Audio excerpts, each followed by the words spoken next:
All right, well, after much heartache, we got everything hooked up. This is my, this is a point where you're supposed to connect your fit in, but I try to remove this. I have this piece at home, and I try to remove this, but for some reason it feels like it's cross-threading. I had to apply heat to this because it was like red Loctite. You can probably see it on, I'm not sure if you can, yeah, you can see the red Loctite on that piece. So I had to apply heat to get it off. Did get it off, but I felt like when I tried to use this piece of fit-in, it was cross-threading, but it's weird. So I didn't want to like strip this out because it's like a one piece. Got it hooked up. We'll put a, I don't know, we'll see if this yellow tip is blown out, since it looks like it's the mostly used one. Just gonna set the tripod down here.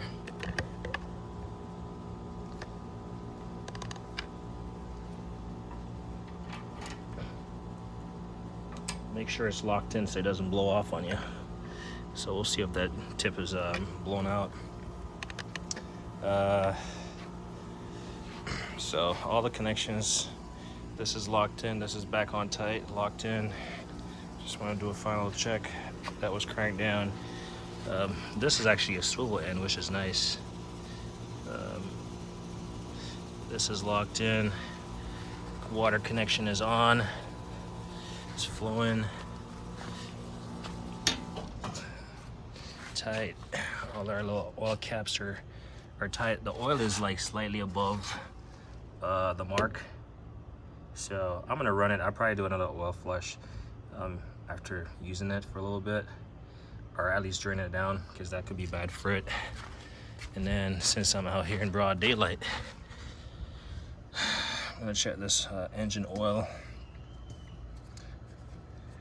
I know at least 3/4 of the thing was in there. Oh yeah, this is filled to the brim, so that's perfect.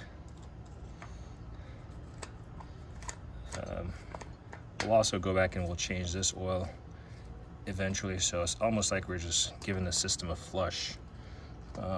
Give it a new oil, flush it out. Looks like there's a little water leak from the underside of the pump back here. Not sure where that's coming from. It's probably this maiden surface here. We'll see how it performs in. So we're just doing a double check. We got plenty of diesel. You can probably, I'm not sure, yeah, you can see kind of the reflection in there. The gauge is showing full, so that's probably a flow type gauge.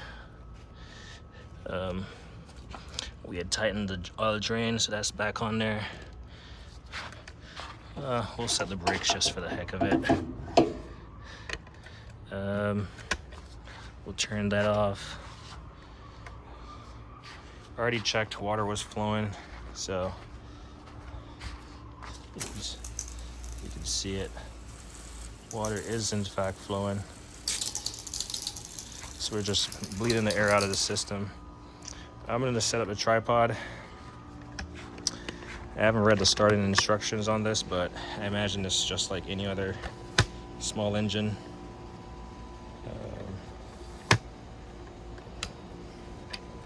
So we're gonna see if I how much I cause a buffoonery right here.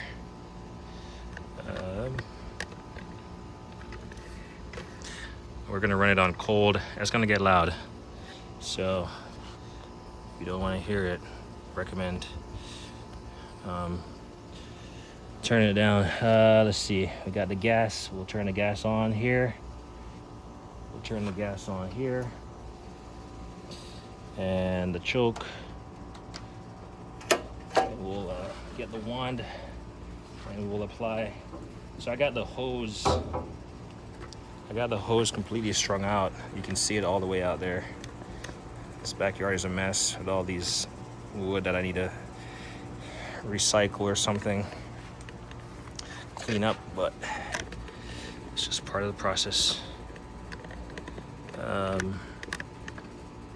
So this is my first time starting this thing. I did a couple of videos, one on the overview, general overview, showed one on the pallet, one beneath it, one changing the spark plug.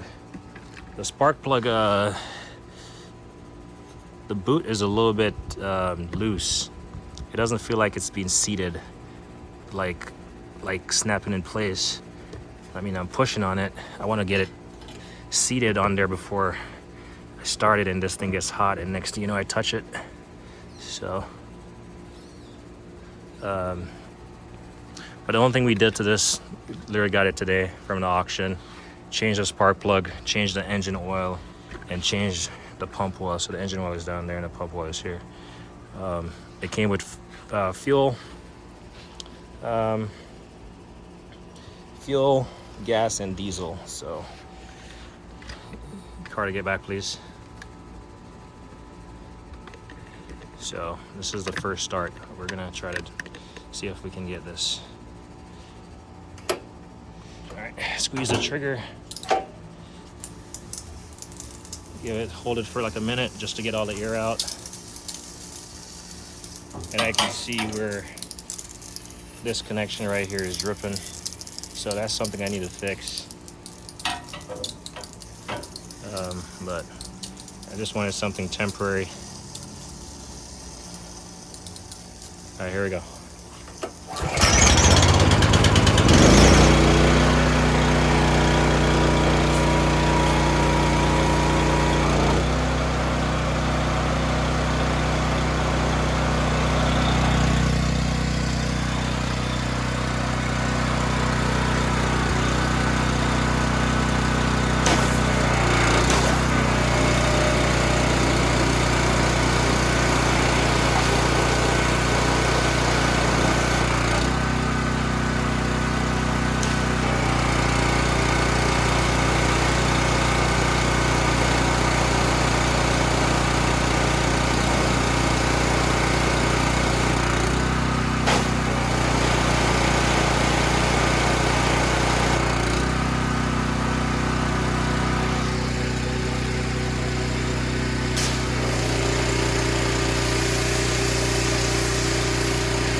here's what I can tell you. This thing is a pretty dangerous machine. So,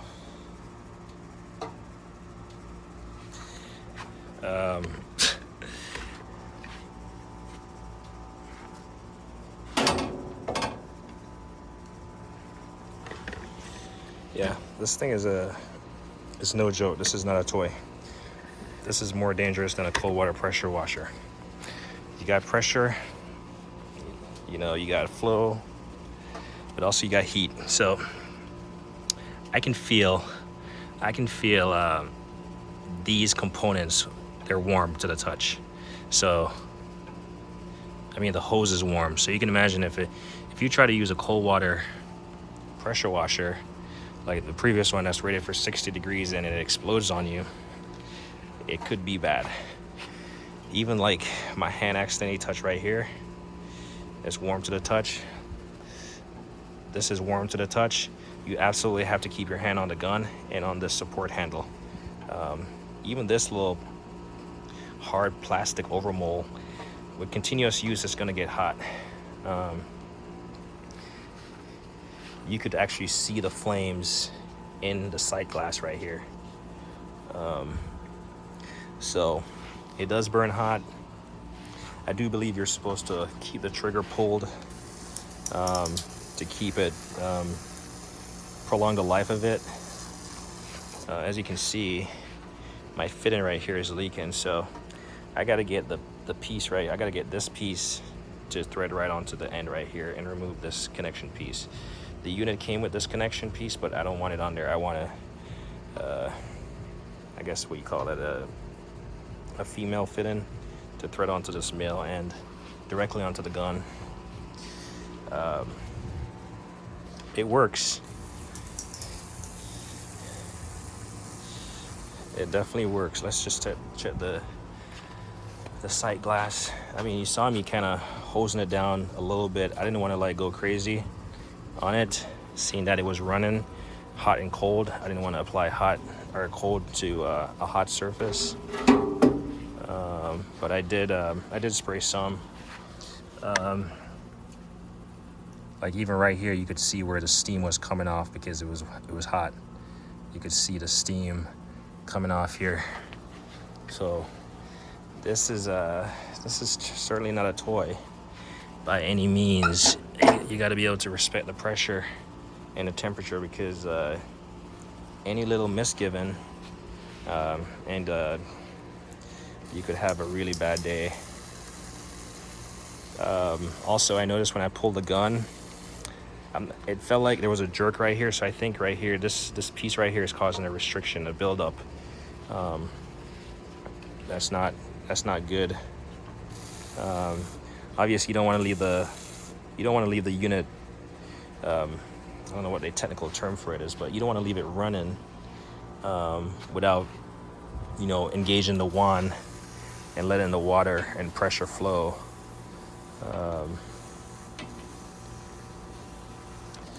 So yeah, it works. The burner works. I could feel the warmth from it. Saw a couple spots where I touched, but I was pretty much just holding the gun, trying to keep it away from him, really. So let's see. Yeah, the oil, sorry, I had to angle it to the corner. The oil already mixed in, so it was like brightly colored and shiny. Now the oil, you can't even see the upper level, because now it's like still, it needs to be flushed one more time, a couple more times for it to, get back to looking good again.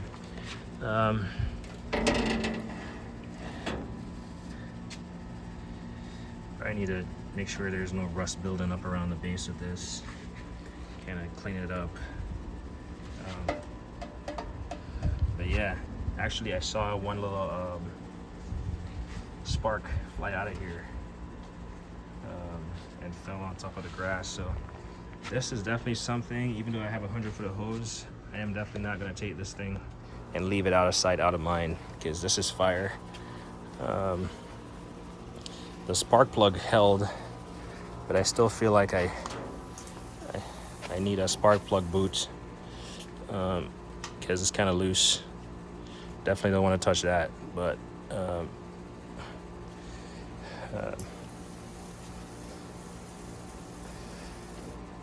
yeah, it works.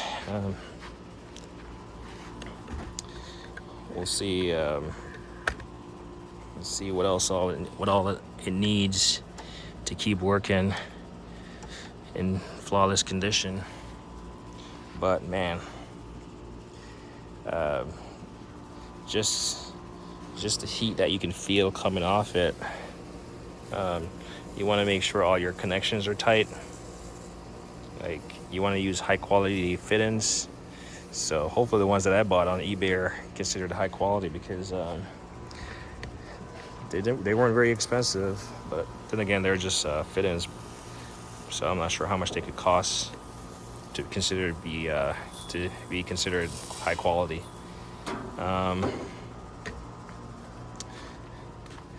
I do wish this thing had a little like positive lock. Maybe something from here to here to keep this from moving during actually, you know what? I think that what that might be is it might be this thing. Might just have to tighten it up. I'm not sure why I'm thinking I'm inventing or coming up with great ideas here. There might be a next one. Nope, that's the only one. So yeah, slightly tighter than what it was. So this thing, I was wondering why it was flopping around during transport, but you just gotta tighten down this lock, because you don't really need to access it unless you're servicing the electrodes, which I plan to service them myself. I'm gonna run it one more time briefly, just to see if it starts back up. It's getting late, so I don't want to be that guy. I was really scared of this fitting right here blowing apart. So luckily my son was all the way over there and I was behind it, so, but you never know.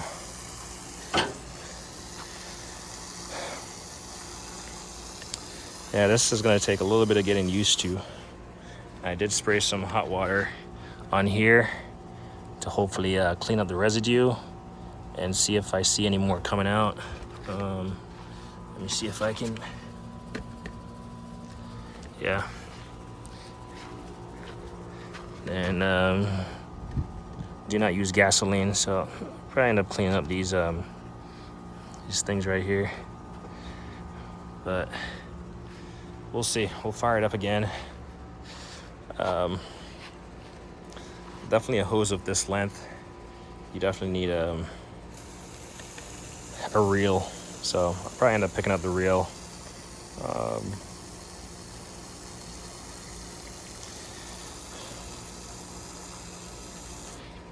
It's funny because as far as getting it around my backyard, that space there was just the right size to get it back here.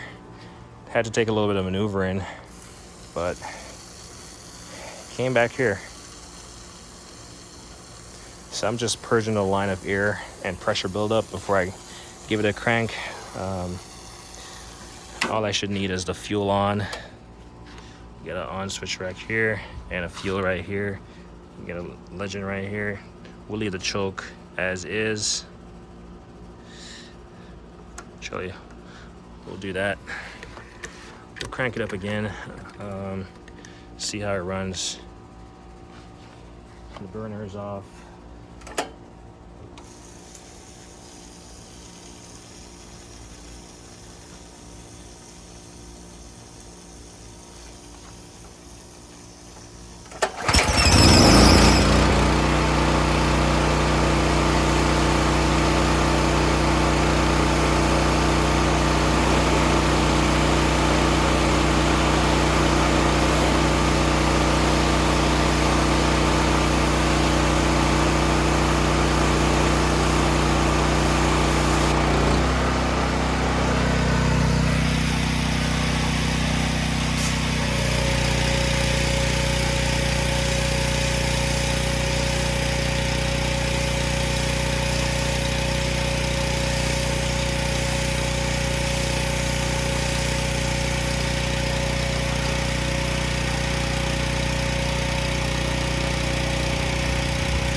Alright, well, I think that's gonna be it for tonight.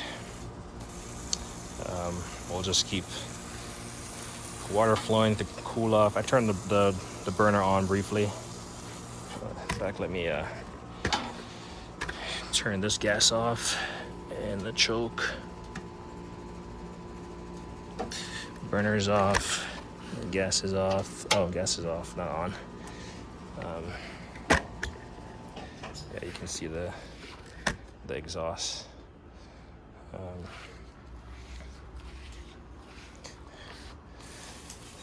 This is certainly a machine not to be played with.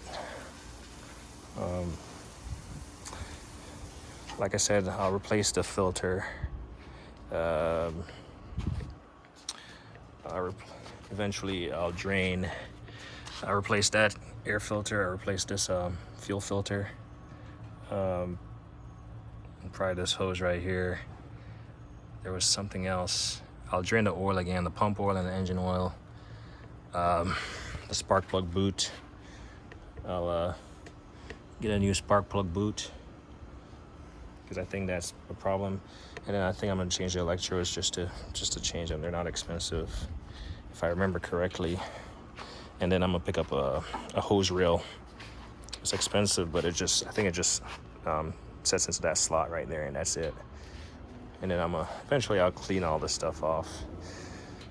Sunbelt rental. Maybe I can get another sticker, but if not, I'll just cut this with an X-Acto knife just to make sure it doesn't peel anymore or something. But all in all, I really can't test how hot the water is, but I can tell it is hot because these fittings, these metal fittings, this is even warm to the touch. And then, yeah, I consider this portion unsafe because it's spewing water back. So definitely want to read the manual because this, like I said, this is not a game. This machine is not a game. It will chew you up and spit you out. Anyway, like me always say, like on a hit it thing.